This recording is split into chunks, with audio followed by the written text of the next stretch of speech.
এই প্রবাসে এসে অন্তত দুইটা জিনিস শিখতে পেরেছি।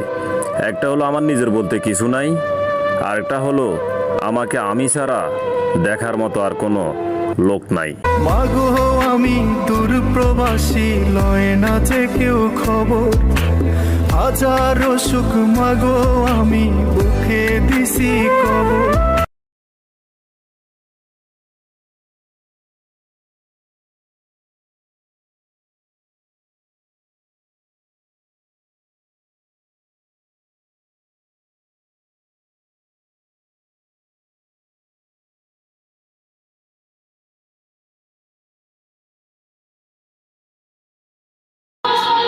দুঃখ বিলাসী মানুষ আমি, দুঃখের সাথেই করি বসবাস।